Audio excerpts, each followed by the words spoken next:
ठीक। तो हमने जसवंत सिंह जी के बारे में पढ़ा है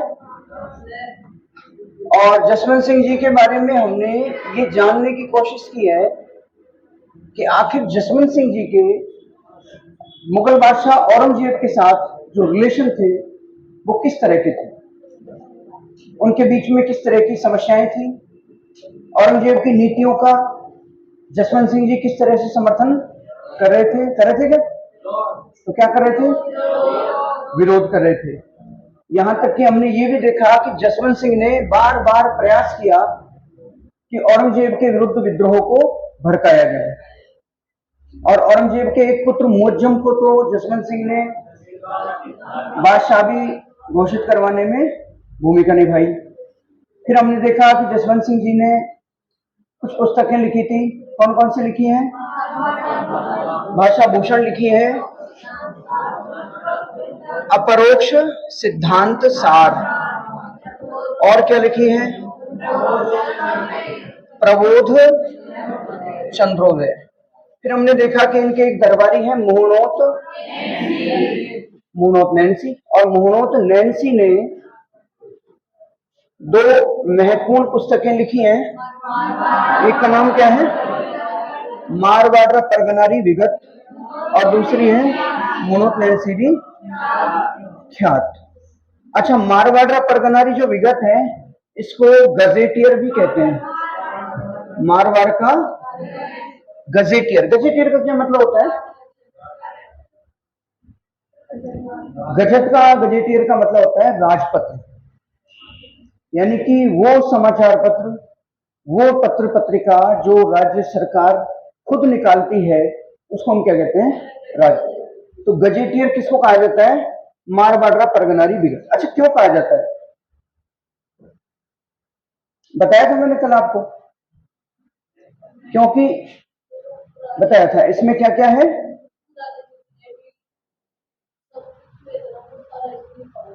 दो तीन बातें याद रखो इसमें भाई, जितने भी टैक्स संबंधी बातें हैं वो हैं, टैक्स मतलब राजस्व, ठीक है। अधिकारियों के नाम हैं, कौन कौन अधिकारी हैं, कलेक्टर कौन है ना, पटवारी है कि नहीं, इन सबके नाम हैं। इसके अलावा इसमें और क्या है? तो भाई जितने भूमि है, भूमि कौन कौन सी प्रकार की होती है, आपने कभी पढ़ा है क्या? इतिहास वालों ने पढ़ा होगा भाई। बारानी भूमि होती है, सिंचित भूमि होती है, पीवल भूमि होती है, बंजर भी होती है, ऊसर भी होती है, ठीक है। तो ये भूमि के अलग अलग प्रकार हैं। और जिस तरह की भूमि होगी, जैसे मान लो एक सिंचित भूमि है, तो सिंचित भूमि पे क्या होता है भाई? टैक्स कम होता है या ज्यादा होता है? ज्यादा होता है। एक बारानी भूमि है, बारानी भूमि का मतलब होता है जो केवल वर्षा पर ही, उस पर टैक्स क्या होगा? थोड़ा कम होगा, ठीक है। इस तरह से ये सारी बातें किसमें लिखी हुई है? मारवाड़ परगनारी विगत। और यही कारण है कि इसको क्या कहते हैं? मारवाड़ का क्या कहते हैं? गजट, राजपत्र, ठीक है। यहां तक की बातें लिखी। फिर हमने लिखा, अच्छा एक दो चीजें और लिख लो, मोनोतो नैन्सी के अलावा एक दो विद्वान और लिख लो, जसवंत सिंह के दरबारी विद्वान। उनमें एक लिखो नरहरि दास। क्या लिखोगे? नरहरि दास। लिखने में ढीले मत रहा करो, पेन को बिल्कुल लेके लाया करो, ऐसे घिस के, पत्थर पे लोहे पे कुछ घिस लाया करो, और बिल्कुल आते ही ऐसे शुरू हो जाया करो जैसे तलवार, बिल्कुल धारदार तलवार होती है ना। लिखो नरहरि दास। एक कवि का क्या नाम है? नरहरि दास। एक कवि का नाम लिखो नवीन, नवीन कवि। एक कवि का नाम क्या है? नवीन कवि। और एक का नाम क्या है? नरहरि दास। लेकिन आपको याद रखने का जो है वो है मुहनोत नैन्सी खुद, और एक याद रखने की है अपरोक्ष सिद्धांत सार, भाषा भूषण और प्रबोध चंद्रोदय। किसने लिखी है?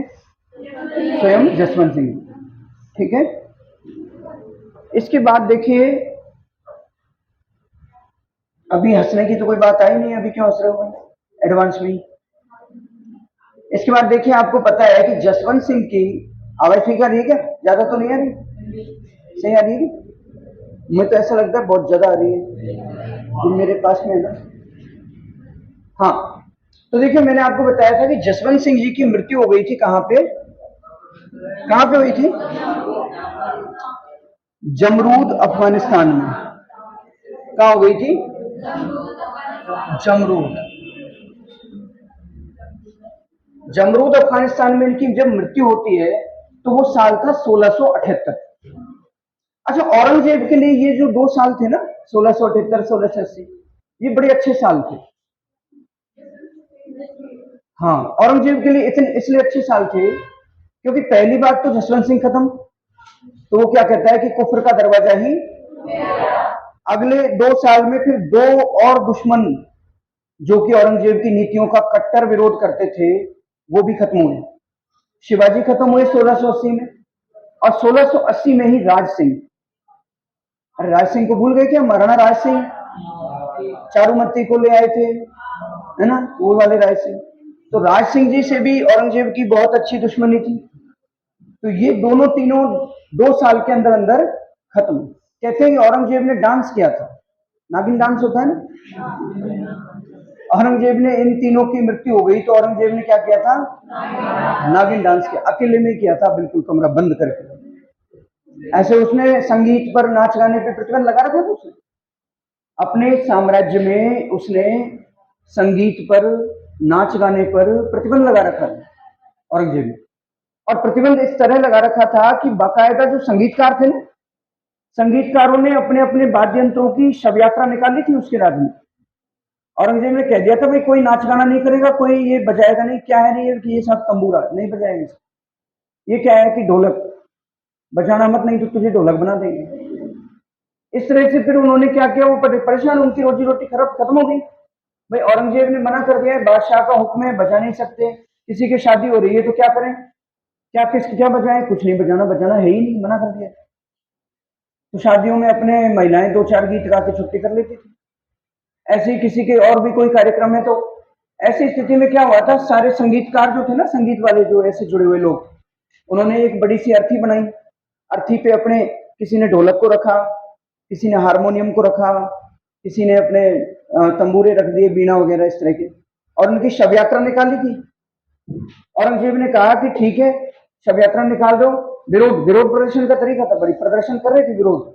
चलो हमने कि बादशाह आप इतने दुष्ट हो, इतने क्रूर बादशाह हो कि हमको आपके राज्य में क्या निकालनी पड़ रही है, हमारे रोजी रोटी की शव यात्रा निकालनी पड़ रही है, अर्थी निकालनी पड़ रही है। औरंगजेब ने इसको देखा तो औरंगजेब बहुत भावुक हुआ। औरंगजेब ने कहा कि ठीक है, इनको जला के ही आना, वापस लेके मत आना। यानी अभी भी औरंगजेब के मन में कोई दिल पसीजने वाली बात कोई नहीं थी।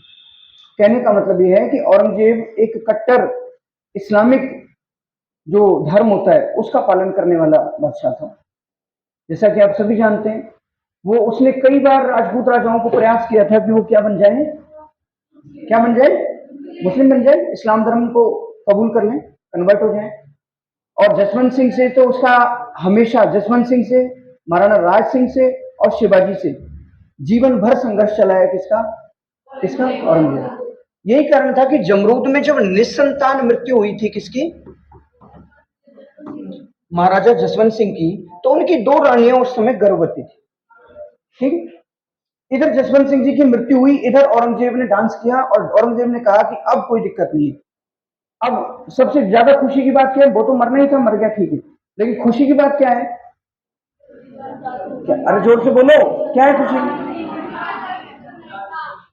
कि उसके कोई उत्तराधिकारी नहीं। अब अपन जोधपुर को क्या कर देंगे,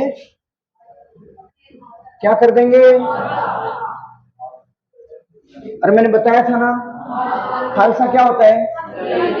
खालसा मतलब यूटी, खालसा मतलब यूटी। अरे यूटी जानते हो क्या? यूनियन टेरिटरी, केंद्र शासित प्रदेश, जहां पे मुख्यमंत्री नहीं होता है। मुख्यमंत्री की जगह सीधे क्या काम करते हैं? राष्ट्रपति के आदेश काम करते हैं, और राष्ट्रपति मतलब केंद्र सरकार। तो केंद्र शासित प्रदेश जो होता है इसको कहते हैं खालसा। उस टाइम पे खालसा, आज के टाइम पे केंद्र शासित प्रदेश। यानी कि राजा का, सम्राट का प्रत्यक्ष नियंत्रण, डायरेक्ट कंट्रोल। ठीक है, तो अब औरंगजेब ने क्या किया कि अपने इसको क्या कर देंगे, खालसा कर देंगे। औरंगजेब खुशी में नाच ही रहा था, खालसा कर ही रहा था, तभी वो दो रानियों के से दो पुत्र हुए। दो पुत्र हुए और दो पुत्रों में से एक का नाम था, एक का नाम जो बड़ा पुत्र था उसका नाम रखा गया अजीत सिंह, दूसरे पुत्र का नाम रखा गया दल थम्मन। ज्यादा ज्यादा अपने को सोचना नहीं है, केवल इतना ही ध्यान रखना है कि अजीत सिंह और उसका एक छोटा भाई हुआ। नाम याद रह जाए तो ठीक, बाकी अजीत सिंह तो भी 50 बार पढ़ेंगे, याद हो ही जाएगा। और दल थम्मन को याद रह जाए तो ठीक है, नहीं रहे तो कोई बात, ठीक है। दल थम्मन क्यों याद नहीं रखना है, क्योंकि थोड़े ही दिनों बाद ये बीमार हुआ और बीमार होकर इसकी क्या हो गई, तो ये हो गया, ठीक है, ये अपने मृत्यु को प्राप्त हो गया। इसके बाद अब बच गया कौन, खबर औरंगजेब के पास पहुंची। अच्छा, औरंगजेब के पास खबर पहुंची, औरंगजेब को पता चला कि जसवंत सिंह के, अपन तो खुश हो रहे थे कि भाई मर गया है, कुफर का दरवाजा टूट गया है, ये तो कुफर का दूसरा कमरा बन गया। कौन पैदा हो गया है, एक दो दो बेटे हैं, अजीत सिंह हो गया है, उसका एक छोटा और है, दलथम्मन भी है। ऐसी स्थिति में औरंगजेब को अब क्या उपाय सूझे। औरंगजेब क्या चाहता है, औरंगजेब वर्षों से इसी बात की प्रतीक्षा कर रहा था कि कब जसवंत सिंह मरे और कब जोधपुर को अपने अंडर में ले ले, कब उसको खालसा कर ले। आपके मन में एक सवाल आ रहा होगा, क्या औरंगजेब तो बादशाह था, शक्तिशाली था, पावरफुल था, क्या जसवंत सिंह को मार के नहीं कर सकता था क्या जोधपुर पे कब्जा। नहीं आता है कि सवाल, आता है तो बताओ जवाब, केवल सवाल आता है। अच्छा, तो फिर पूछना चाहिए, आपकी तरफ से सवाल भी मैं ही पूछूं, जवाब भी मैं ही दूं, ये तो चीटिंग है ना। तो सवाल पूछना चाहिए, सवाल आता है तो मैं जवाब देता हूं इसका कि औरंगजेब इतना पावरफुल था, निश्चित रूप से पावरफुल था, कि वो चाहता तो जसवंत सिंह को हरा के उसके राज्य पे कब्जा कर सकता। लेकिन अगर वो ऐसा करता तो बाकी के जो राजपूत राजा उसके साथ थे, औरंगजेब के साथ दे रहे थे, उनके मन में क्या आता, क्या आज इसके किया है कल हमारे राज्य पे भी कर लेगा। और ऐसी स्थिति में सारे राजपूत राजा संगठित होकर, इकट्ठा होकर औरंगजेब के विरुद्ध क्या कर सकते थे, विद्रोह कर सकते थे। इसलिए औरंगजेब ने ये हिम्मत नहीं की। औरंगजेब ने मन में कितना भी था, लेकिन फिर भी जसवंत सिंह को अपने साम्राज्य में उसी पोजीशन पे, उसी मनसबदारी व्यवस्था में रहने दिया, ठीक है। उसका विद्रोह, उसको विरोध नहीं किया, उसको हटाया नहीं, उसके राज्य पर कब्जा नहीं किया। ये व्यवस्थाएं थी। अपन सोचते हैं कि राजतंत्र होता है तो राजा निरंकुश होता है, राजा निरंकुश नहीं होता है। राजा पर भी कई तरह की पाबंदियां होती हैं। एक राजा होता है, उसको अपनी जनता की सुननी पड़ती है, जनता के दबाव में रहना पड़ता है। जसवंत सिंह जी अफगानिस्तान में तैनात थे, और जब पता चला कि औरंगजेब सारे मंदिरों को तोड़वा रहा है, तो जसवंत सिंह ने क्या कहा कि अफगानिस्तान से लेकर ईरान तक की सारी मस्जिदों को, क्यों, क्योंकि जसवंत सिंह को यह डर था कि अगर मेरे राज्य में मंदिर टूटते हैं तो मेरी जनता को मैं क्या जवाब दूंगा। फिर जनता मंदिरों में देखेगी आके कि मंदिर टूट गए, हमारा राजा कौन है, जसवंत सिंह। इसका मतलब हमारा राजा क्या है, कायर है, निकम्मा है, तभी तो हमारे मंदिर टूट गए। राजा का सबसे पहला कर्तव्य होता था अपनी जनता की, अपनी प्रजा की क्या करना, रक्षा करना। देखभाल कोई गाय भैंस थोड़ी है जो देखभाल करना, रक्षा करना है ना। तो इसलिए तो अब अपन आगे देखते हैं कि ऐसी स्थिति में क्या होता है। अच्छा, एक छोटा छोटा सा टॉपिक आता है इसमें कि आपने बाहुबली मूवी देखी, सबने देखी होगी, ठीक है।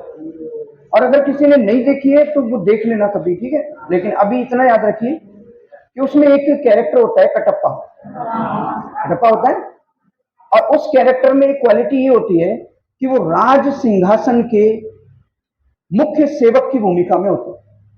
यानी सिंहासन यानी राजा जो भी है, उस राजा का रक्षक, क्या,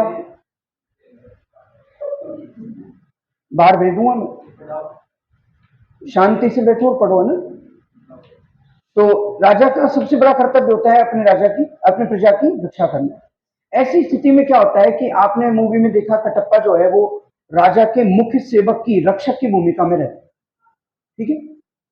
और वो जो रक्षक होता है वो इतना पावरफुल भी होता है कटप्पा कि अगर वो चाहे तो अकेला ही पूरी सेनाओं को हरा दे, होता है पावरफुल, लेकिन फिर भी वो अपने लिए, खुद के लिए कुछ नहीं चाहता। जो सब कुछ ले सकता है फिर भी वो सब कुछ किसके लिए चाहता है? अपने राजा के। ठीक ऐसा ही एक चरित्र, एक कैरेक्टर अपने राजस्थान की राजनीति में है, अपने इतिहास में है, और उस कैरेक्टर के बारे में आज हम जानेंगे। बहुत धैर्य से सुनना, बहुत ही अच्छे कैरेक्टर हैं जिनको यकीन मानिए इतने महान कैरेक्टर है, इतना महान चरित्र है वो, कि उसको अपने को हर दिन प्रतिदिन उसको हाथ जोड़ना चाहिए, उसको नमन करना चाहिए, उसकी पूजा होनी चाहिए। यद्यपि अभी भी बहुत महानता, उसके लिए बहुत महानता वाली बातें कही जाती है, उस कैरेक्टर को बहुत महिमा मंडित भी किया जाता है, लेकिन फिर भी कम है। जितना ज्यादा महिमा मंडन कर सको उतना करो, ऐसा वो महान कैरेक्टर है। अरे कटप्पा तो केवल फिल्म में है, वो तो एक लिखा हुआ चरित्र है, काल्पनिक चरित्र है, लेकिन ये एक रियल कैरेक्टर। जो दुर्गादास है, उसकी दुर्गादास राठौर की बात है, उसको आप इस तरह से आज तक आपने केवल उसको थोड़ा बहुत पढ़ लिया होगा, थोड़ा बहुत आप उसके व्यक्तित्व के बहुत सारे जो चित्र हैं, बहुत सारे उसके व्यक्तित्व के गुण हैं, उनको आप आज सुनेंगे, आज देखेंगे। सबसे पहले तो दुर्गादास के बारे में ये जानो आप कि दुर्गादास जसवंत सिंह जी जो थे, जसवंत सिंह जी का एक मंत्री हुआ करता था, नाम था आस्करण। आस्करण जी की 3 रानियां थी। देखो, रानी केवल राजा के ही नहीं होती, जो भी छोटे मोटे जागीरदार सामंत होते थे उनकी पत्नियां भी रानी कहलाती, ठीक है। ये भी छोटे मोटे राजा तो होते ही थे, इनके पास जागीरें होती थी, हर जागीर में जो जागीरदार होता था वो राजा ही कहलाता था। तो ये आस्करण जी एक जागीरदार थे, किनके दरबार में? महाराजा जसवंत सिंह जी के दरबार। और महाराजा जसवंत सिंह जी के दरबार में आस्करण जी जो है उनके 3 रानियां थी। 3 में से एक रानी थी, उनका और आस्करण जी का तालमेल ठीक नहीं बैठा, उन दोनों में आपस में बातें ठीक नहीं रही, और इस कारण से उन्होंने उनको, उन रानी को और उनके पुत्र को, दोनों को ही शहर से दूर, जो मुख्य जागीर थी उससे दूर कहीं एक छोटे से गांव में वहां पे रख दिया। लुनेबा नाम का जो छोटा सा एक गांव था, वहां पे जागीर थी। वहां पे आखिरकार होता यह है कि वहीं पे वो उनका बेटा जो है वो बड़ा होता है थोड़ा बहुत, हालांकि अभी बहुत ज्यादा बड़ा तो नहीं हुआ है, पर एक लड़के की उम्र में था, 17-18 साल का रहा होगा। उस टाइम पे खेती करता था, खेती करके अपनी मेहनत करके अपनी जमीन में और अपना गुजारा अपनी माँ का। ठीक, ऐसी स्थिति में क्या होता है, एक बार राजा जो है जसवंत सिंह जी, उनके कुछ ऊंट थे। मारवाड़ में तो क्या होंगे, ऊंट होंगे ना, तो कुछ ऊंट थे, और ऊंटों को चराने के लिए राजा के जो सिपाही थे, सेवक थे, वो उधर उस उनके खेतों में होकर निकल रहे थे। तो सेवक जो है वो आपस में बातचीत करने लग गए होंगे, पीछे रह गए, और ऊंट जो है वो तेजी से आकर और दुर्गादास के हरे भरे खेतों में घुस गए। जब ऊंट खेतों में घुस गए तो ऊंटों ने फसल को बर्बाद करना शुरू कर दिया। दुर्गादास ने देखा कि यार अपन ने तो पूरी सर्दियों में पानी दिया है, इतनी ठंड में मेहनत की है, और तब जाके ये फसल हुई है, अब इसको कौन खा रहे हैं? ऊंट खा रहे हैं। तो उसने तुरंत लाठी लेकर उन ऊंटों को भगाया। जैसे ही ऊंटों को भगाने लगा दुर्गादास, वैसे ही वहां पर राजा के जो सिपाही थे, सैनिक थे, वो आ गए। 2 आदमी थे, उन्होंने कहा, अरे भाई भाई क्या कर रहे हो, क्या कर रहे हो? दुर्गादास ने कहा, देख नहीं रहे हो क्या ऊंट भगा रहा हूं, मेरी फसल को खा रहे हैं। अरे क्या आपको पता है ये ऊंट किसके हैं? कि भाई किसी के भी ऊंट हो, जिसके भी ऊंट है, मेरी फसल तो मेरी है, ऊंट तो किसी के भी होंगे, फसल मेरी है, और मेरी फसल को खा रहे हैं तो मुझे तो भगाना ही है। कि नहीं, तू जानता भी है किससे बात कर रहा है। अब क्या होता है कि थोड़े बहुत आप वैसे भी देखते होंगे, जो छोटे मोटे सिपाही विपाही होते हैं उनमें वैसे भी थोड़ा बहुत गर्व आ ही जाता है, उनमें बोलने का तरीका ही बदल जाता है। आम आदमी से तो बात ऐसे करते हैं जैसे ये कुछ है ही नहीं, है ना। तो ऐसे ही वो राजा के सिपाही थे, तो उनमें भी घमंड था। उन्होंने घमंड में बोला कि भाई आप ये जो है तू भगा रहा है ना इन ऊँटों को, तुझे पता भी है किसके ऊँट हैं ये? तो फिर दुर्गादास ने वही बात ठहराई कि भाई तुम आप समझदार आदमी हो, पढ़े लिखे हो, खेतों में ऊँटों को क्यों ला रहे हो? अगर किसी के भी है तो राजा के ऊँट हैं, तो भी इनको तो यहाँ रहना नहीं चाहिए खेतों में। थोड़ी बहुत कहा सुनी बढ़ी, तो एक आदमी को दुर्गादास ने उसी टाइम पे तलवार निकाल के और उसको काट दी। जैसे ही एक आदमी को मारा, दूसरा आदमी जो था वो गालियां निकालते हुए और वहां से भाग लिया। और वो सीधे जाके दरबार में पहुंचा। दरबार में जाके जसवंत सिंह जी को बताया कि एक खेत है और खेत का एक लड़का जो है वो खेत का मालिक है, और वो क्या कर रहा है कि हमको, आप वहां खेत पे, अपने खेत पे खड़े होकर, और आपको महाराज, आपको गालियां निकाल रहा था। और जब हमने मना किया तो वो साथ वाले को भी मार दिया उसने। महाराज को आया गुस्सा, यार अपने राज्य में अपन राजा बन के बैठे हैं और कोई अपने को गाली निकाल रहा है, अपने सिपाही को मार रहा है, फिर तो अपने राजा होने का कोई मतलब ही नहीं है। महाराज ने कहा बुला के लाओ, तुरंत पकड़ के लाओ उसको। कौन है? सेना भेजी, दो चार 5 10 लोग भेजे, दुर्गादास को बंदी बना के पकड़ के लेके आए। दुर्गादास को खड़ा किया। दुर्गादास के सामने वो जो सिपाही था, गवाई जो गालियां देके भागा था ना, उसको भी खड़ा किया। दुर्गादास ने उसको देखा, यार यही है जो गालियां देके भागा था। फिर राजा ने पूछा, भाई क्या बात हुई, क्यों आपने इस एक आदमी कैसे मारा था, और क्या बात हुई? दुर्गादास ने जो भी बात हुई थी, सारी बात बिना डरे निर्भीकता के साथ, बिल्कुल निर्भय होकर सारी बात बता दी कि ये बात हुई थी, ये खेत में ऊँट घुसा रहे थे, जबरदस्ती खाना चाह रहे थे, ऊँट हमारी फसलें खा जाते, मैंने भगाया तो ये उल्टा मुझसे लड़ने को आ गए। ऐसी स्थिति में महाराजा जसवंत सिंह को थोड़ी देर में, राजा है वो, तो छोटे मोटे आदमी तो है नहीं, उनको थोड़ी देर में पता चल गया जसवंत सिंह जी को कि हो ना हो ये लड़का सही कह रहा है, और ये मेरे सिपाही जो है, गलती किसकी है? इनकी।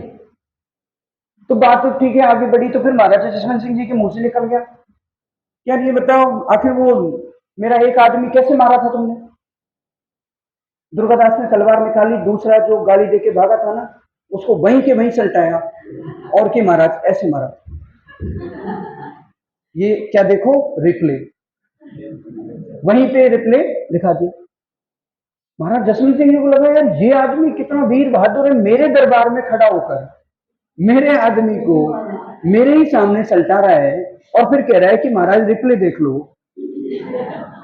इसका मतलब ये तो कोई, अब ये सारा घटनाक्रम जो है ना, वो दुर्गादास जी के पिताजी जो महाराज के बगल में बैठते थे, वो भी देख रहे थे, लेकिन उनकी बोलती बंद हो रही थी। उनको पता चल गया था कि बेटा तो ये मेरा ही है, लेकिन वो फिर भी छुपाना चाह रहे थे कि जब तक छुप जाए छुपे, नालायक यहां भी आ गए।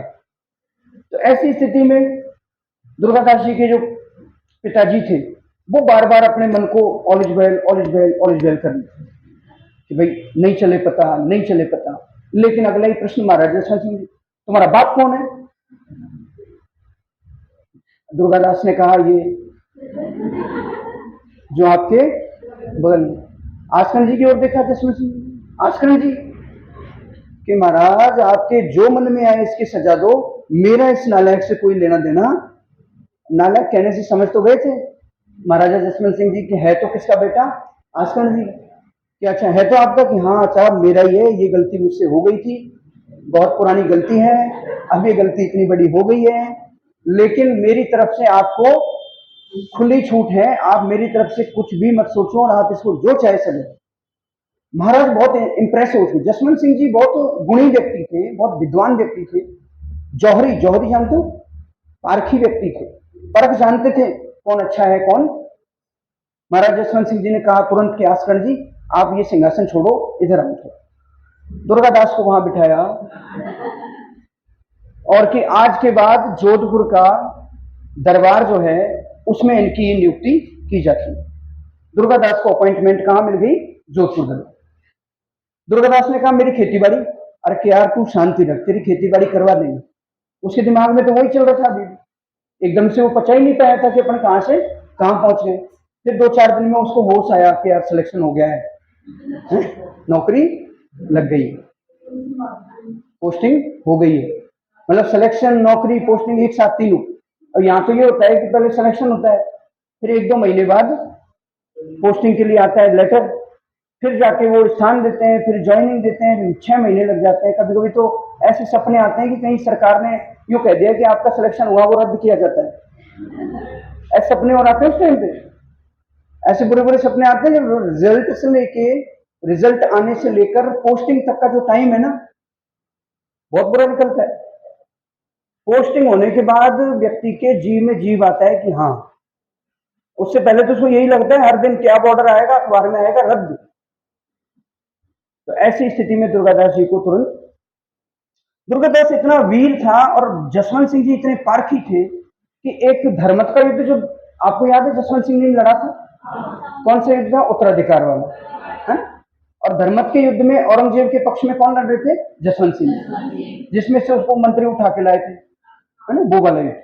उस युद्ध में दुर्गादास भी गया और जसवंत सिंह जी पीछे देख रहे थे कि यार एक लड़का है वो 17-18 साल का, कि यार ये अपना दुर्गादास है। हाँ, दुर्गादास क्या कर रहा है ये, कि यार भयानक युद्ध लड़ रहा है, कि इसके हाथ में तलवार लगी हुई है, इसके सिर पे बाण तीर लग गया है और फिर भी लड़े जा रहा है, ये इसको बाहर निकालो फटाफट। महाराजा जसवंत सिंह जी ने कहा इसको युद्ध में से बाहर निकालो, इस युद्ध में इसको नहीं मरना है, अभी इसको मारवाड़ के लिए, इसको जोधपुर के लिए बहुत कुछ करना है। उस युद्ध में से प्राण बचाए थे दुर्गादास के, नहीं तो वो उस दिन में युद्ध में लड़के बलिदान हो जाता, और ऐसे कई हो जाते थे। वो दौर ऐसा था कि कई 15 से 20 साल की उम्र में ही बहुत सारे लड़ते हुए मारे जाते, वीर गति को प्राप्त हो जाते। अपन तो जो है एक थोड़ा सा स्टडी का मैटर है, अपनी जिंदगी बनाने का है, उसमें भी अपने को बहुत जोर आता है कि यार यहां से जाने के बाद 2-3 घंटे तक तो होश ही नहीं आता होगा, किताबों को ऐसे फेंक देते होंगे और उसके बाद 2-3 घंटे आराम से, है ना, और फिर शाम को जाके सोचते होंगे कि क्या था, कुछ था तो सही कल, फिर अगले दिन आके देखते होंगे अच्छा ये हिस्ट्री वाला मास्टर है, ये कल्चर वाले हैं, अच्छा, फिर याद आता होगा धीरे धीरे। आप सोचो कितना अपने के अंदर डेडिकेशन, समर्पण की कितनी कमी है, और उस दौर में उन लोगों में समर्पण कितना ज्यादा था कि जिस 20 साल की उम्र में तो हमको यही पता नहीं करना क्या है, उस 20 साल की उम्र में तो वीर गति को प्राप्त हो जाते थे, सब कुछ कर कर आके। ऐसे वीर दुर्गादास जी, जसवंत सिंह जी ने उनसे एक बार कहा था, मरते हुए वचन दिया था कि देखो आपको जोधपुर राज्य के रक्षक की भूमिका निभानी, कि दुर्गादास तू हमेशा जोधपुर का क्या रहेगा? रुखवाड़ा। क्या रहेगा? रुखवाड़ा रहेगा, रखवाला नहीं। क्या बोलोगे? रुखवाड़ा। और बोलो रुखवाड़ा, ठीक है। तो तू क्या रहेगा जोधपुर का? हमेशा रुखवाड़ा। रखवाले को ही राजस्थानी में क्या बोलते हैं? रुखवाड़ा। थोड़ा कोई कोई शब्द ऐसे लेते हैं ना, तो इससे आप भावों को समझो, ठीक है, भाव क्या रहे होंगे।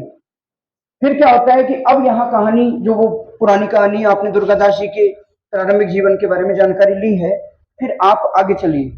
अब कहानी कहाँ आती है घूमकर कि जसवंत सिंह जी की मृत्यु जमरूद अफगानिस्तान में, जमरूद अफगानिस्तान में मृत्यु हुई है निस्संतान, लेकिन कुछ दिनों बाद में 2 बालक, और एक बालक का नाम क्या है? दूसरे बालक का नाम क्या है? दलथम्मन। अजीत सिंह और दलथम्मन दोनों हो गए, लेकिन दलथम्मन किसी तरह से औरंगजेब को पता चलता है। तो मारवाड़ के जो लोग थे, वो जो जमरूद में थे, वो करीब 700 लोग थे, 700। कितने लोग थे? 700 लोग जो हैं वो मारवाड़ जमरूद से बच्चों को लेकर, दोनों रानियों को लेकर, और रवाना हुए कहाँ के लिए? जोधपुर के लिए। मारवाड़, भाई मारवाड़ जाते हैं, अजीत सिंह जो बड़ा बेटा है उसका राज तिलक करेंगे और उसको मारवाड़ का क्या बनाएंगे? राजा बनाएंगे। जसवंत सिंह जी की मृत्यु के बाद यही करेंगे।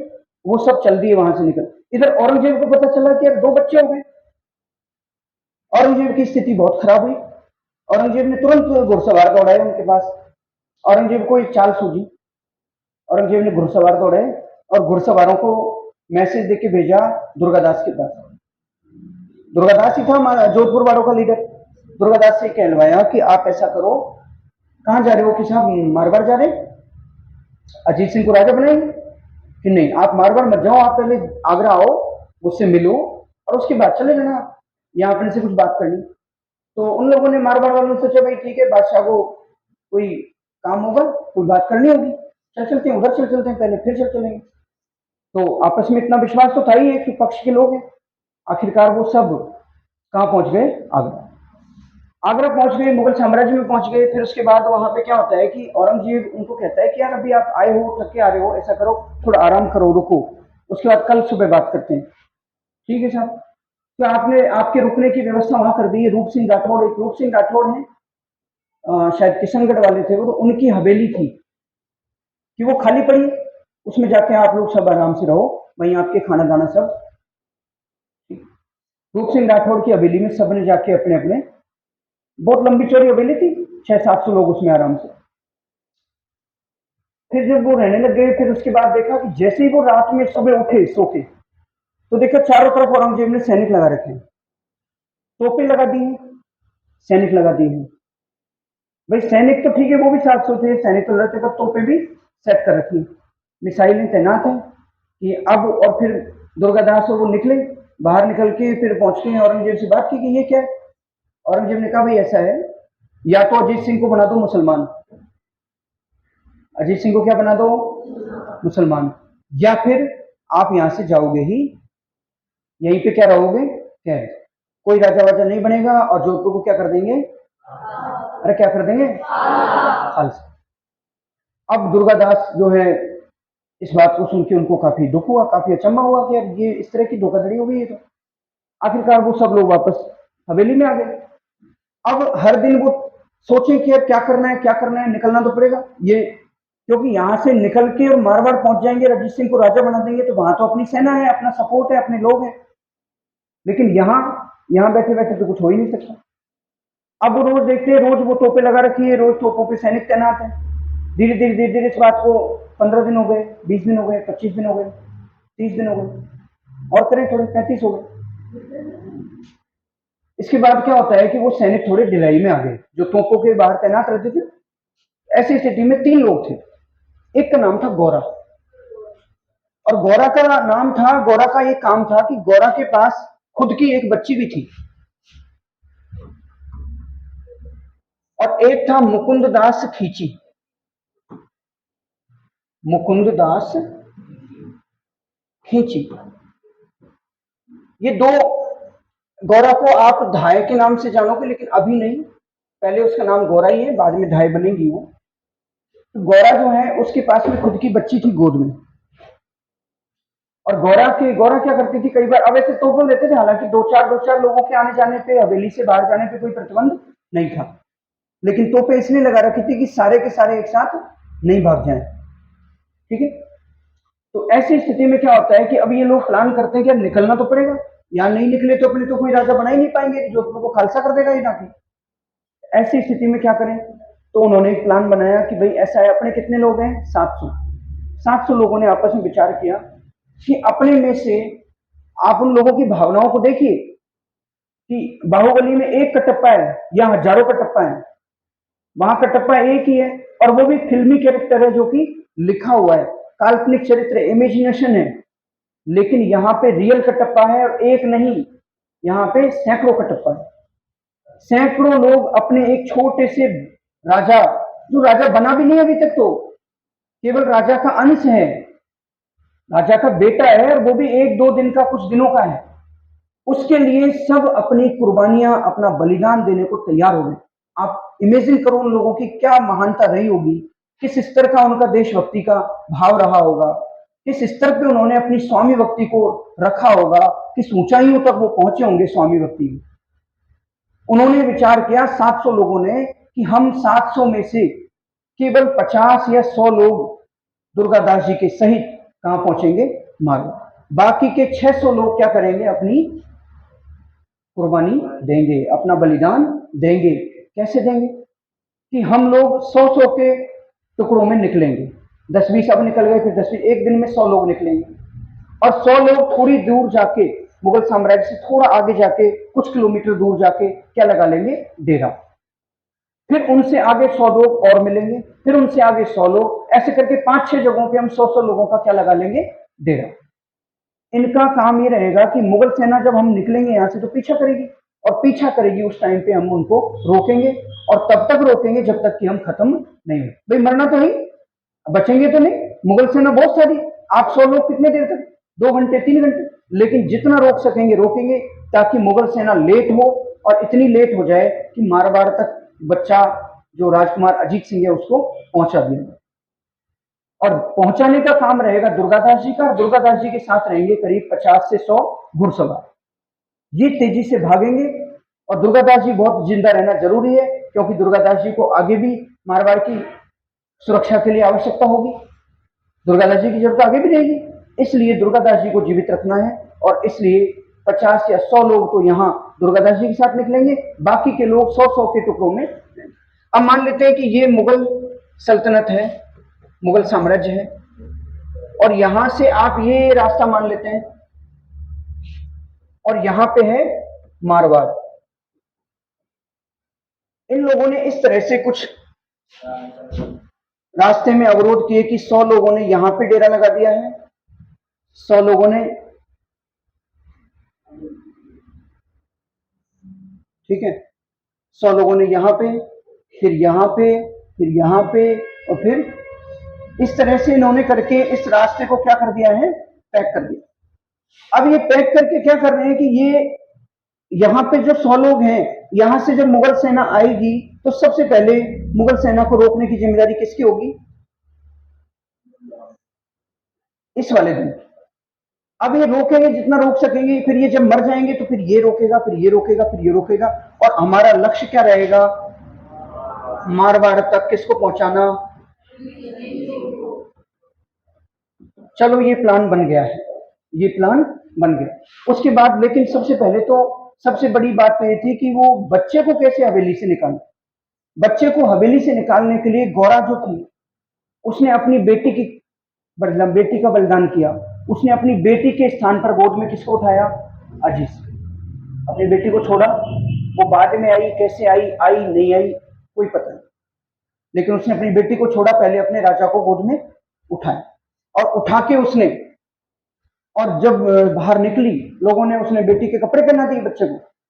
अपनी बेटी को जो कपड़े पहनाती थी वो कपड़े किसको पहना दिए, बच्चे को, अजीत सिंह को। और फिर बाहर निकली, और फिर वो धीरे धीरे धीरे धीरे बाहर, शहर से बाहर, जहां पहले से तय था। इधर मुकुंदास खींची जो थे उन्होंने एक सपेरे का वेश बनाया। सपेरा होता है ना, सांप का खेल। अपने क्या है, अपने हमेशा से एक वो रहा है, अपने लोग इतने निठल्ले रहते हैं कि अभी यहाँ पे अगर ट्रैक्टर कोई खुदाई करने लग जाए ना तो 50 लोग खड़े होकर देखने लग जाएंगे, और जेसीबी की अगर खुदाई हो तो सैकड़ों इकट्ठे हो जाएंगे और बड़े मजे से देखेंगे। और जो जेसीबी यूं खोद के यूं मिट्टी डालेगी ना, बड़ा मजा आएगा यार, कितना बढ़िया, कितना आनंद है इसमें। यहाँ तक कि लोग, मतलब उनको लोगों को थोड़ी देर देखते देखते ऐसा लगने लग जाता है कि अगर अपन यहाँ से हट गए तो क्या पता जेसीबी की हिम्मत कम पड़ जाए, वो खुदाई करना बंद कर दे, जेसीबी की हिम्मत में कमी आ जाए कहीं।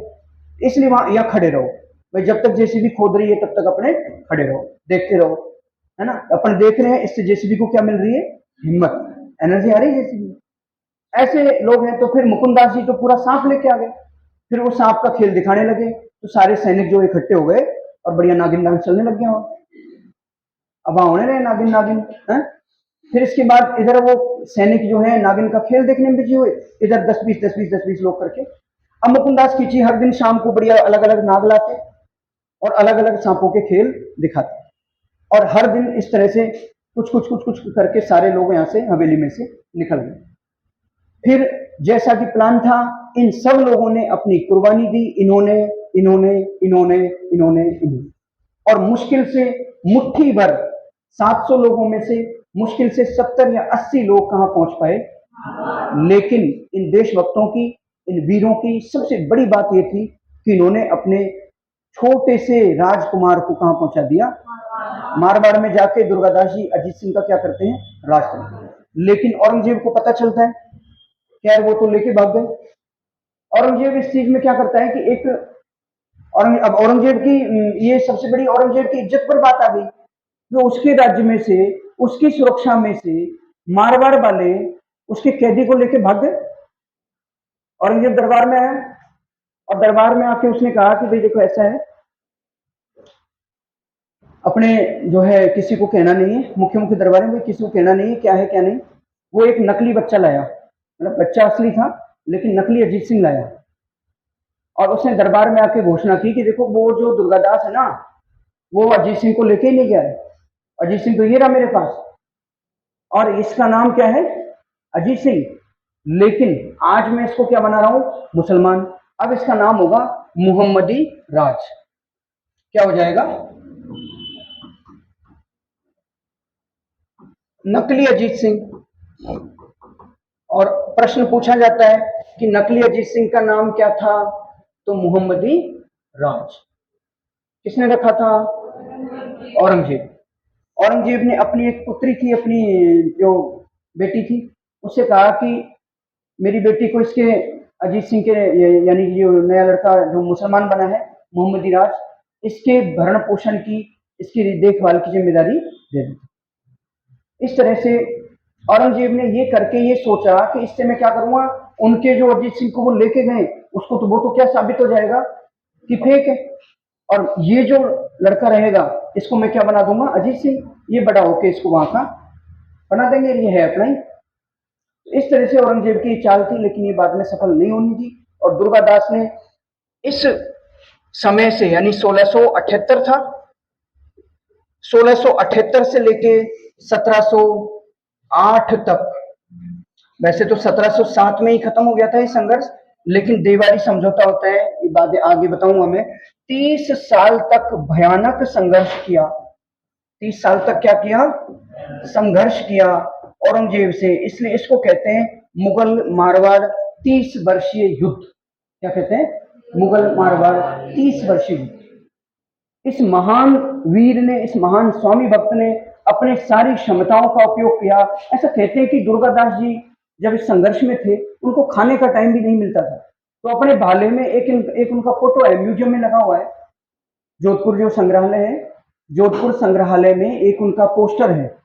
उस पोस्टर पे आप देखना कि दुर्गादास जी के हाथ में भाला है, ठीक है, भाला है, और भाले के ऊपर लगी हुई है आटे की लोई यानी बाटी, और बाटी को उन्होंने कोई चिता रास्ते में जो जल रही है उस चिता में उसको सेका है, और चिता में सेक रहे हैं, और चिता में सेक के, मतलब घोड़े पे ही रहते थे वो, इतना उनको संघर्ष था। उनको इतनी भी छुट्टी नहीं मिलती थी कि घोड़े पे से उतर के, क्योंकि कोई पता नहीं था कब मुगल आक्रमण कर दे, मुगल सेना कब कहां आक्रमण कर दे, कोई पता नहीं था, क्योंकि उनका सामना किसी छोटे मोटे कोई साम्राज्य से नहीं था, कोई छोटी मोटी रियासत से नहीं था, उनका सामना किससे था, मुगल सल्तनत से, मुगल साम्राज्य। आखिरकार ऐसे भागते भागते मारवाड़ में भी सेना पीछा कर रही है। आखिरकार इन लोगों ने क्या किया, औरंगजेब का एक पुत्र हुआ करता था, और औरंगजेब के उस पुत्र का नाम था अकबर। क्या नाम था, दुर्गादास जी ने मेवाड़ के जो महाराणा राज सिंह थे उनसे गठबंधन कर लिया, क्यों, राज सिंह औरंगजेब के विरोधी थे और दुर्गादास जी खुद विरोधी थे, तो इस तरह से मेवाड़ और मारवाड़ का क्या हो गया था, गठबंधन। ये प्रश्न आता है कि किस बादशाह के विरोध में मेवाड़ और मारवाड़ का गठबंधन हुआ था, किसके विरोध में हुआ था, औरंगजेब। मेवाड़ और मारवाड़ का जब गठबंधन हुआ तो कौन कौन थे, तो एक तरफ कौन थे, दुर्गादास राठौर और अजीत सिंह, भाई राजा तो अजीत सिंह मानोगे ना, और दूसरी तरफ महाराणा राज सिंह, कौन थे, राज। महाराणा राज सिंह ने जब गठबंधन कर लिया था तो इन दोनों ने अपनी अपनी सेनाएं मिलाई, गठबंधन बनाया। फिर इन्होंने अकबर को मैसेज किया, बादशाह बनना चाहता है, अकबर ने कहा बिल्कुल बनना चाहता हूं, पर बने कहां से, अभी तो बापू जिंदा है, कि बापू मरेगा तभी तो बनेंगे, बापू मरेगा फिर मैं अपने भाइयों को मारूंगा तब मैं बनूंगा। तो इसके बाद दुर्गादास ने कहा कि ऐसा है, बापू को अगर तू चाहे तो अभी सल्टा दे अपन, कि ऐसे कैसे हो सकता है, बापू कोई छोटे मोटे, बापू बादशाह है, पूरे हिंदुस्तान का राजा है, सम्राट है, कि बापू बादशाह है, लेकिन बापू की सपोर्ट में सबसे बड़ी रियासत कौन सी होती है, मेवाड़। सबसे बड़ी ताकतवर रियासतें कौन कौन सी है, मेवाड़ है, मारवाड़ है, और मेवाड़ और मारवाड़ दोनों किसकी तरफ है, तेरी तरफ, तू हमारी तरफ आ, हम तुझको बादशाह बनाते हैं, फिर औरंगजेब लड़ने आएगा, औरंगजेब को सल्टाते हैं, फिर तुझे परमानेंट क्या बना देंगे। अकबर की बात बिल्कुल जची। अकबर ने तुरंत अपने डेरे उठाए, अपने जो भी सेनापति सिपाही उसके फेवर के मित्र दोस्त जो भी थे, जितनी सेना उसके अंदर में थी सारी ली, और सीधे पहुंचा नाडौल। कहां पहुंचा, नाडौल। नाडौल पाली में एक जगह है, जानते हो क्या, नाडौल कहाँ है, पाली में है ना, पाली में नहीं, हाँ थैंक यू। तो पाली में एक जगह है नाडौल, और नाडौल में अकबर को बुला लिया, इधर से अरे सुनो भी बातें नहीं बातें, नाडौल में मेवाड़ में, इधर से मेवाड़ की सेना, मारवाड़ की सेना, और खुद अकबर, तीनों आके कहां आ गए, नाडौल। नाडौल में आके इन लोगों ने एक बढ़िया सा सिंहासन बनवाया, सिंहासन पे बैठाया अकबर को। दुर्गादास जी ने उसका किया राज तिलक, कि आज से आप क्या हो, हिंदुस्तान के मुगल बादशाह, मुगल बादशाह अकबर द्वितीय। अकबर सेकंड, सेकंड नहीं है, ध्यान रखना, वो वाला अकबर नहीं है, तुम सोचो कहीं वो आ गया क्या दोबारा। तो अकबर द्वितीय के नाम से किसको बना दिया बादशाह? अकबर। ऐसी स्थिति में औरंगजेब को पता चला, औरंगजेब को पता चला तो अकबर का एक सेनापति दोस्त साथी था जिसका नाम था तहबरुख खां। छोड़ो, याद रखो, उस सेनापति के बीवी बच्चे कहाँ थे? आगरा में। अकबर ने औरंगजेब ने उनको क्या कर लिया? किडनैप। कि अभी शाम को इनके क्या बनवाएंगे हम? कबाब। इनको कटवा देंगे अगर तुमने हमारा साथ नहीं दिया, दुर्गादास का और अकबर का साथ दिया। वो सेनापति फिर छिटक के किसकी तरफ चला जाता है? औरंगजेब की तरफ। कुछ ऐसी गलतफहमियां पैदा करता है, धोखाधड़ी पैदा करता है कि अकबर को वहां से भागना पड़ता है। इधर अकबर भाग जाता है तो दुर्गादास जी हैं मेवाड़ के, महाराणा राज सिंह की है, उनकी सेनाएं भी वापस। हालांकि राज सिंह के बाद में वहां पे जय सिंह, जो राज सिंह का बेटा था महाराणा जय सिंह, जयसमंद वाले, वो थे उस टाइम। तो ये अपनी अपनी सेनाएं, ये गठबंधन थोड़ा क्या हो गया है। अब ये लोग साउथ की तरफ चले गए, तो साउथ की तरफ जाके इन्होंने जो है संभाजी से कांटेक्ट करने की सोची। शिवाजी के बेटे थे संभाजी, शिवाजी के बेटे संभाजी जो है वो भी बहुत महान वीर योद्धा थे। लेकिन मैंने आपको बताया था कि संभाजी, शिवाजी का व्यक्तित्व इतना बड़ा था कि संभाजी को कोई नहीं जानता। जैसे महाराणा प्रताप के व्यक्तित्व के सामने कौन दब गया था? कौन दब गया था? अमर सिंह। अमर सिंह को कोई नहीं जान पाया बहुत अच्छे से क्योंकि महाराणा प्रताप उसके पिता थे। ठीक ऐसे शिवाजी के बच्चे हैं संभाजी, और संभाजी बहुत वीर योद्धा हैं और बहुत संघर्ष किया उन्होंने, लेकिन वो शिवाजी के व्यक्तित्व के आगे क्या पड़ जाते हैं? छोटे पड़, उनको नहीं पहचान। संभाजी से सलाह सहायता लेने का प्रयत्न किया, संभाजी से भी सहायता नहीं मिल पाई, संभाजी भी हार गए थे। आखिरकार अकबर ने कहा दुर्गादास से कि दुर्गादास जी आप ऐसा करो, काका कहता था वो दुर्गादास, अंकल आप ऐसा करो, ये मेरे दो बच्चे हैं, एक बच्चे का नाम था बुलंद अख्तर, क्या नाम था? और एक लड़की थी जिसका नाम क्या था? क्या नाम था बताओ? सुपरखा नहीं था, सफियतुन निसा। अरे बहुत बड़ा नाम है, कोई अच्छा अर्थ होता होगा इसका, है ना? फारसी भाषा का नाम है, अपने क्या पता? जानते हो क्या फारसी? जानते हो? जानते हो? तुमने, आपने राजा राममोहन राय के बारे में पढ़ा है क्या? राजा राममोहन राय की एक बहुत प्रसिद्ध पुस्तक है तूफत उल मुहाविदी, है?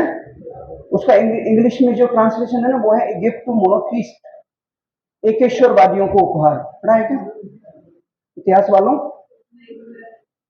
चलो कोई नहीं। तो फिलहाल अपन बात करते हैं ये दो बेटे बेटियां किसके हैं? अकबर। अकबर ने कहा दुर्गादास जी से कि मैं जा रहा हूं ईरान के राजा से सहायता लेने, बापू को तो अपन किसी न किसी दिन हराएंगे जरूर, मैं सहायता कहां से लाता हूं? ईरान से, और आप लेकिन मेरे बच्चों का ध्यान रखें। दुर्गादास जी ने कहा आराम से जाओ, बच्चों को मेरे पास छोड़ो, आराम।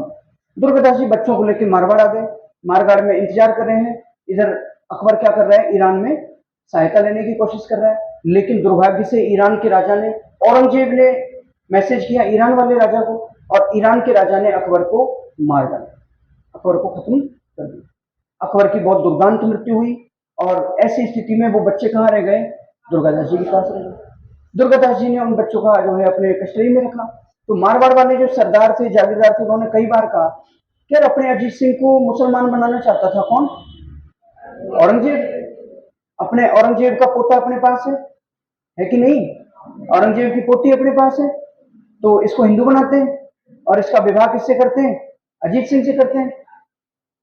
दुर्गादास ने कहा नहीं भाई, कोई व्यक्ति अगर अधर्म कर रहा है, गलत कर रहा है, तो फिर मैं भी अगर गलत करने लग जाऊं, मैं भी अधर्म करने लग जाऊं, तो फिर उसमें और अपने में फर्क क्या रहे?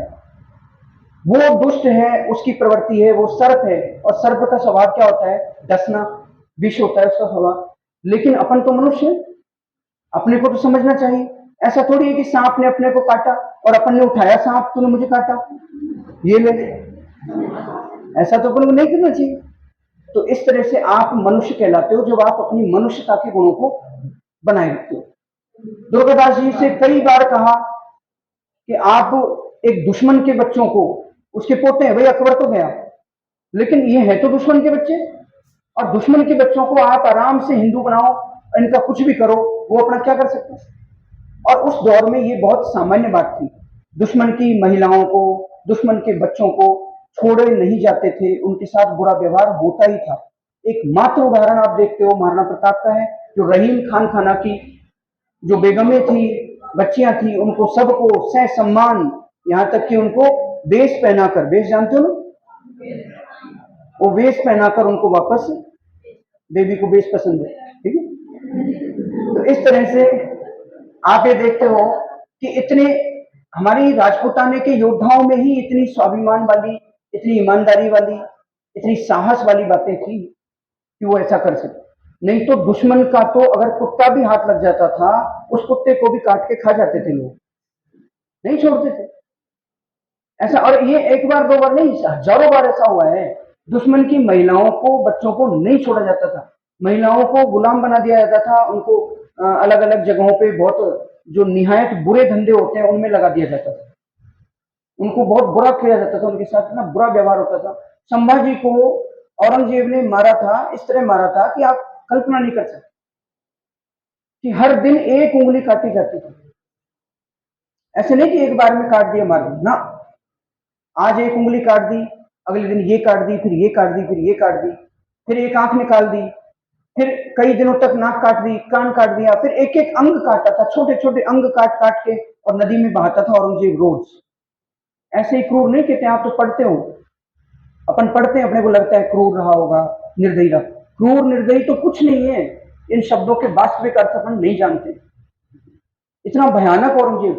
औरंगजेब ने अपने पिता शाहजहां को, जब वो शाहजहां को कैद कर लेता है, जेल में डाल देता है, खुद बन जाता है बादशाह, और जो दारा था ना, दारा, दारा का सिर काटकर थैली में पैक करके, कपड़े में पैक करके, और औरंगजेब ने शाहजहां के पास जेल में भिजवाया था, और ये कहलवाया था अपने दूत को, अपने सैनिक को, कि जब शाहजहां खाना खाने बैठे उस टाइम पे आपको ये निकाल के और देना है, कि आपके लिए बादशाह औरंगजेब ने एक गिफ्ट तोहफा भेजा है।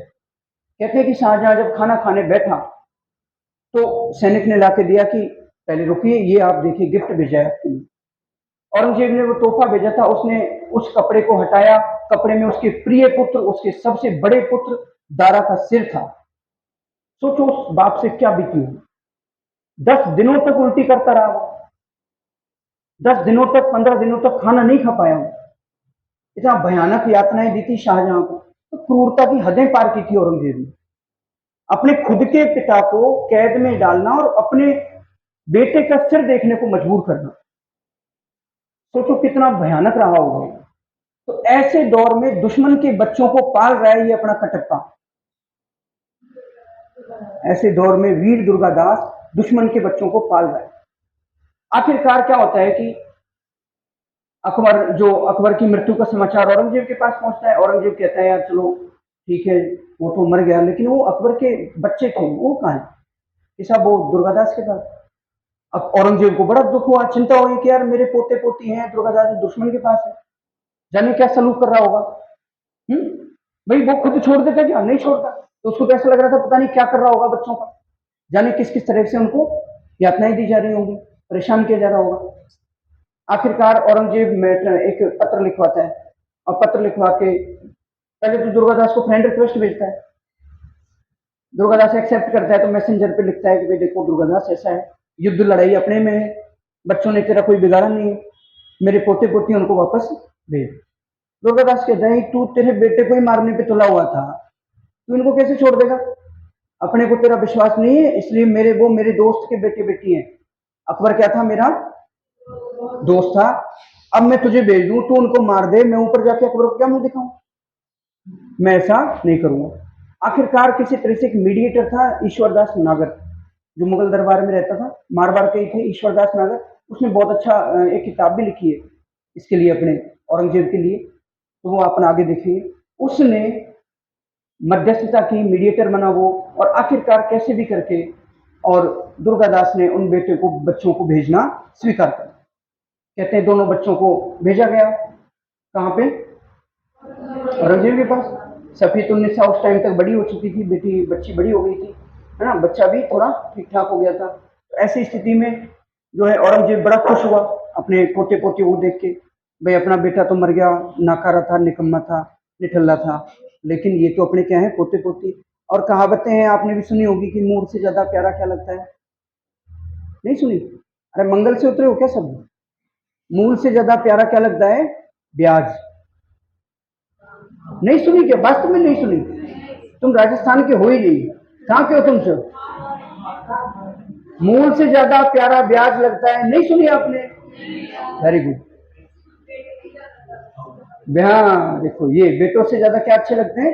पोते पोते। आपको पता है आपके दादाजी ने आपके पिताजी को खूब मारा पीटा होगा, मारा पीटा होगा ना, खूब पिटाई की होगी, लेकिन वो कभी आपको अगर मारने को आए कोई भी घर वाला, मम्मी पापा, तो वो सबसे पहले बचाने वाला कौन होता है? दादा दादी। समझ में आ रहा है मैं क्या कहना चाह रहा हूं? दादा दादी अपने पोते पोतियों से, अपने बच्चों से भी ज्यादा प्यार करते हैं, ये एक नियम है सृष्टि का। और इसलिए औरंगजेब जो है सफेद उन्निसा को देख के बड़ा खुश होता है, मेरी बेटी बहुत बढ़िया, गले लगाता है इसको। फिर कहता है कि यार लेकिन तुम दुश्मन के घर के रह के आई हो, सुबह सुबह हनुमान चालीसा गाती होगी उठ के, हिंदू बन गई होगी पूरी, तो मौलवी को बुलवाओ, इनको कुरान उरान सिखाते हैं, इनको फिर से क्या बनाना है? मुसलमान। सफीतुल्लाह साहब कहती है कि नहीं नहीं, मुझे पूरी कुरान आती है, दादाजी आप चिंता मत करो, मुझे कुरान पूरी आती है। तुझे कुरान कैसे आ गई? तू पैदा होती ही तो उस अधर्मी के पास में चली गई, दुर्गादास ने तुझे पाला है, और वहां तुझे कौन कि फिर सफीतुन्निसा ने बताया कि बाबा ने, बाबा मतलब दुर्गादास, बाबा के बाबा ने हमारे लिए एक मौलवी हायर किया था जो हमको नियम से प्रतिदिन आते थे, मौलवी साहब, और हमको कुरान सिखाते थे, हमको नमाज पढ़ना सिखाते थे, हमको फारसी भाषा सिखाते थे, और पूरी तरह से हमारी संस्कृति यानी जो भी मुसलमानों के पूरे रीति रिवाज परंपराएं हैं वो सब हमको क्या किए? सिखवाई। औरंगजेब यार बड़े अचंभे में पड़ा कि दुश्मन के बच्चों को ना केवल पाला, बल्कि उनको उस तरह की शिक्षा दीक्षा संस्कृति, उनकी भाषा, उनकी उपासना पद्धति, उनकी पूजा अर्चना पद्धति, सब कुछ, यानी उनके धर्म से भी छेड़खानी नहीं की। आप सोचो कितना महान व्यक्तित्व उस व्यक्ति का, जिसने अपने दुश्मन के बच्चों को पाला ही नहीं है, बल्कि उस तरह से पाला है जिस तरह वो अपने घर में पलते। और ये पूरी बातें सुनी तो औरंगजेब जो है बड़ा भावुक हो गया।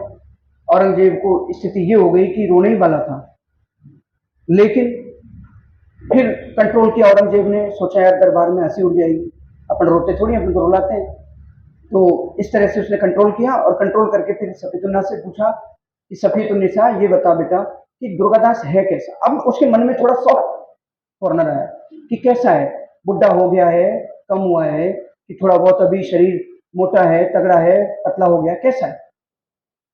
सफीतुन्निसा कहती है कि मुझे बाबा को ढंग से देखे हुए तो सालों हो गया। कि सालों हो गया? तो कब मिली थी? कि मिली तो मैं कल ही हूं, लेकिन देखे हुए सालों हो गए। ऐसा कैसे? कि जब से मैं थोड़ी समझदार हुई हूं, जब से बड़ी हुई हूं, तब से बाबा ने मुझसे बात करने से पहले एक पर्दा लगाया, एक कपड़ा, कपड़े को पूरा लगाया, पर्दे के उस तरफ मैं, पर्दे की इस तरफ बाबा, और तब मुझसे बात करते थे, बात करनी होती थी तो। बात समझ में आ रही? अर्थात दुश्मन के बच्चों पर ना केवल उनका लालन पालन करना है, ना केवल उनके धर्म के अनुसार करना है, बल्कि दुश्मन के बच्चों पर किसी भी तरह की बुरी नजर भी नहीं पड़ जाए, इसका भी पूरा प्रबंध करना है। अब सोचो उस व्यक्ति का व्यक्तित्व कितना ऊंचा है, हिमालय से भी महान ऐसा व्यक्तित्व है वो, कि अपने दुश्मन की बच्ची जब बड़ी होने लगी, जब वो थोड़ी समझदार होने लगी, उस टाइम पे उसने एक पर्दा लगाया और पर्दे के पार भी नहीं गया वो। अब औरंगजेब ने सोचा कि दरबार वाले सोचेंगे जो सोच लेंगे, औरंगजेब ने जी भर के रोया, औरंगजेब जी भर के रोया, और फिर जैसे तैसे वो शांत हुआ, और फिर उसने दुर्गादास को तुरंत फोन किया, तुरंत कॉल मिलाया किसको? दुर्गादास से कहा, दुर्गादास मैं तुझसे इतना खुश हूं कि तू कुछ भी मांग ले, तू चाहे तो दिल्ली की राजधानी वाली, दिल्ली वाली जो मुगल सल्तनत है वो तू ले ले, चाहे तो आदि मुगल सल्तनत ले ले, तूने जो किया है वो अच्छे अच्छे नहीं कर सकते, इसलिए तू तेरी मर्जी आए जो मांग ले। दुर्गादास ने कहा, साहब देखो मैं हूं सेवक। क्या हूं? और सेवक किसका हूं? मारवाड़ के राजा का। मुझे तो वही पहले मैं मांग रहा था और वही अब मांग रहा हूं। मुझे चाहिए कि आप अजीत सिंह को क्या मान लो, राजा मान लो। हमारे महाराजा अजीत सिंह हैं, उनको आप मान्यता दे दो, उनको मारवाड़ का राजा की मान्यता दे दो, बात खत्म। औरंगजेब ने कहा देख और कुछ भी ठीक है, ये बड़ा अपने को भी पसंद नहीं है, अजीत सिंह को नहीं मानूंगा। ये दुर्गादास जी आप नहीं समझते हो, ये पुरानी कब की, जसवंत सिंह के टाइम की क्या है रंजिशें। उसको जसवंत सिंह ने इतना परेशान किया था कि औरंगजेब इतना होने पे भी अजीत सिंह को राजा मानने को तैयार नहीं। आखिरकार फिर दुर्गादास जी ने कहा तो ठीक है, आपने जो भी कहा वो ठीक है, लड़ाई जिंदाबाद थी, जिंदाबाद है, और लड़ाई ही जिंदाबाद, अपन लड़ते ही रहेंगे जब तक कि आप मानोगे नहीं, अपने ऐसी लड़ाई चलती है। अब आप सोचो, दुर्गादास ने जो पूरे साम्राज्य को पा सकता था, अगर दुर्गादास चाहता औरंगजेब से केवल इतना कह देता कि आप मुझे मारवाड़ का राजा बना दो, तो दुर्गादास को उसी दिन मारवाड़ का राजा बना दिया जाता, और जिसके ऊपर मुगल बादशाह का हाथ हो, जिसके साथ में मुगल बादशाह हो, उसको कोई हटा सकता है? उसको कोई नहीं हटा सकता। यानी पूरे साम्राज्य पर जिसने ठोकर मारकर और अपने राजा की रक्षा की, अपने राज सिंहासन का मान रखा, और अंत तक आखिरी सांस तक किसके लिए जीता रहा? अपने राजा के। ऐसा महान व्यक्तित्व है। अब सोचो कटप्पा इसके आगे कहां टिक पाता? कटप्पा एक इमेजिनेशन है और दुर्गादास एक हकीकत है, एक सच्चाई है। कटप्पा एक कल्पना है और दुर्गादास क्या है? यथार्थ, रियलिटी है, वास्तविकता है। तो आप सोचो, उस व्यक्ति ने, आपको अगर कोई ये कह दे कि आपको अभी 2 करोड़ रुपए दिए जाते हैं, आप अपने पिताजी से जाके कह दो कि आप मेरे पिता नहीं, तो सब भागेंगे उठ के तेजी से कि ना ना आपसे मेरा कोई लेना देना नहीं, आज से अपने को 2 करोड़ मिल गए। उस व्यक्ति ने राज सिंहासन के लिए, अपनी निष्ठा के लिए, स्वामी भक्ति के लिए सब कुछ कुर्बान कर दिया जो वो पा सकता। लेकिन इसके बाद अजीत सिंह ने दुर्गादास को देश निकाला। यही तो कहानी में ट्विस्ट है कि इतना करने के बाद जिस व्यक्ति ने अजीत सिंह को गोद में खिलाया, जिस अजीत सिंह के लिए सैकड़ों राजपूत वीरों ने रास्ते रास्ते में कुर्बानियां दी थी, सैकड़ों कट गए थे मुगल सेना को रोकने के लिए, उस अजीत सिंह ने आखिरकार दुर्गादास को देश निकाला। हुआ ये कि अब अजीत सिंह बन गया था। औरंगजेब की मृत्यु हो जाती 1707 में। औरंगजेब की मृत्यु के बाद में अजीत सिंह को राजा बनाने में मारवाड़ वालों को, दुर्गादास को कोई कठिनाई नहीं आती, बना देते हैं आराम से। फिर क्योंकि औरंगजेब के जो मुअज्जम वगैरह, जो बहादुर शाह के नाम से बादशाह बनता है, औरंगजेब के जो वंशज थे, आखिरकार उन लोगों को किसी को किसी तरह की अजीत सिंह से कोई आपत्ति भी नहीं थी, और उनको ये भी पता था कि मारवाड़ वालों से अब युद्ध करेंगे तो अपना ही नुकसान। दूसरा कारण था कि देवारी समझौता होता है। देवारी समझौते में आपको अच्छी तरह पता है कि 3 लोग थे। मैंने आपको बताया था ना देवारी समझौता। देवारी समझौते में 3 लोग थे, 1708 में होता है। और देवारी समझौते में 3 कौन कौन है भाई? अमर सिंह द्वितीय, ये तो कहां के हैं? मेवाड़। मेवाड़ के कौन है? अमर सिंह सेकंड, ध्यान रखना, है ना। जयपुर से कौन है? जय सिंह। उस टाइम तक ये सवाई नहीं हुए थे, सवाई बाद में हुई, जय सिंह द्वितीय। और ये कहां के हैं? जयपुर भी नहीं बना था उस टाइम पे, तो आमेर, ठीक है। और एक तीसरे हैं, तीसरे कौन है? अजीत सिंह। अजीत सिंह की तरफ से अगर कोई भी काम करना है, संधि करनी है, समझौता करना है, कुछ भी करना है, तो कौन करेगा? दुर्गादास करेगा। तो दुर्गादास जी है, लेकिन नाम किसका रहेगा? अजीत। ये तीनों लोगों में एक समझौता होता है। आपको अच्छी तरह पता है कि 3 लोग, अजीत सिंह की एक पुत्री है इंद्र कुंवरी, इंद्र कुंवरी भी है, लेकिन यहाँ पे है सूर्य कुंवरी। इंद्र कुंवरी बाद में आएगी। यहाँ पे इंद्र कुंवरी नहीं, सूर्य कुंवरी। क्या नाम है? सूर्य कुंवरी। और महाराणा अमर सिंह की एक पुत्री है जिसका नाम है चंद्र कुंवरी। क्या नाम है? और ये चंद्र कुंवरी और ये सूरज कुंवरी, चांद और सूरज दोनों किसको दे दिए जाते हैं? सवाई जय सिंह। किस शर्त पर? कि सवाई जय सिंह सबसे पावरफुल है उनमें, और वो क्या करेगा? राज्य दिलाने में सहायता करेंगे किसकी? अजीत सिंह की। और साथ में सवाई जय सिंह जो सवाई नहीं बनाया उस टाइम तक, उसको भी अपना जयपुर का, आमेर का राज्य वापस लेंगे।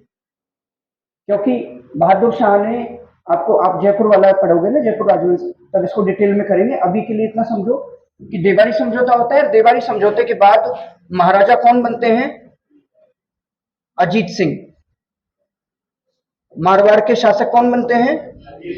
अजीत सिंह 1708 में बन जाते हैं देवारी समझौता। देवारी समझौता होते ही ये सेनाएं मिलकर तीनों गठबंधन हो गया, आमेर का, मारवाड़ का और मेवाड़।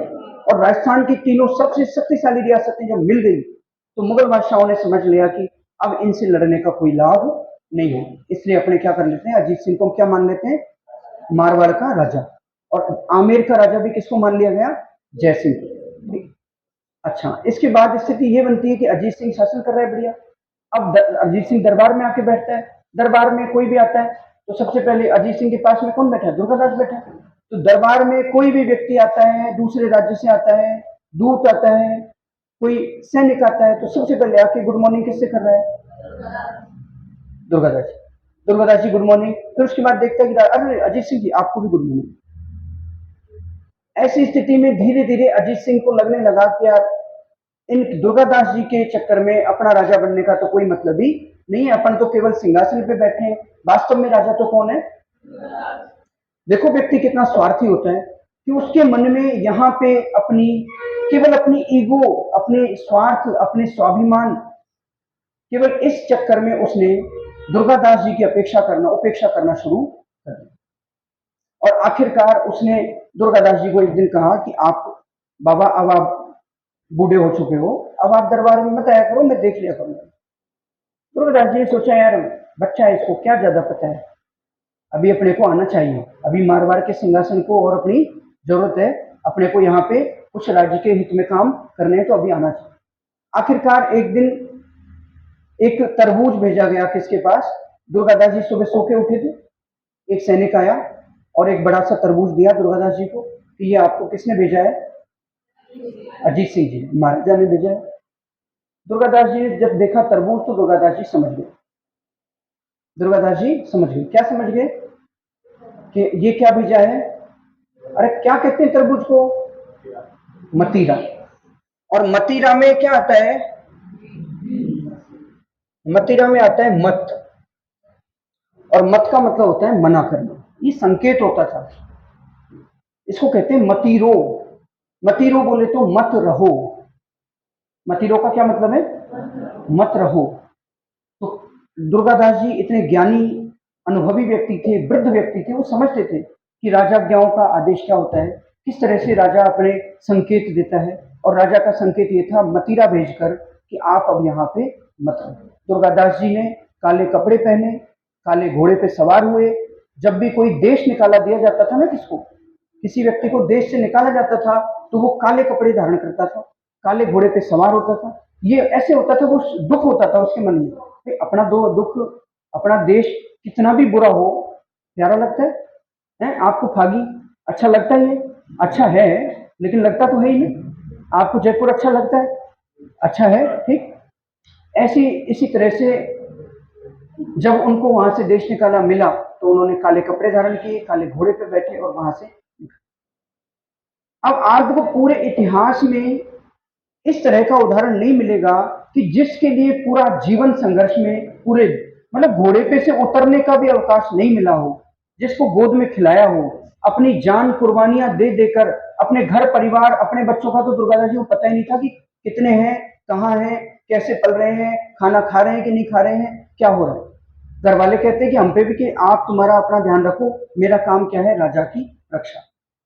उसके लिए, जिसके लिए सब कुछ कुर्बान किया, उसी राजा ने उनको क्या दे दिया? देश निकाला।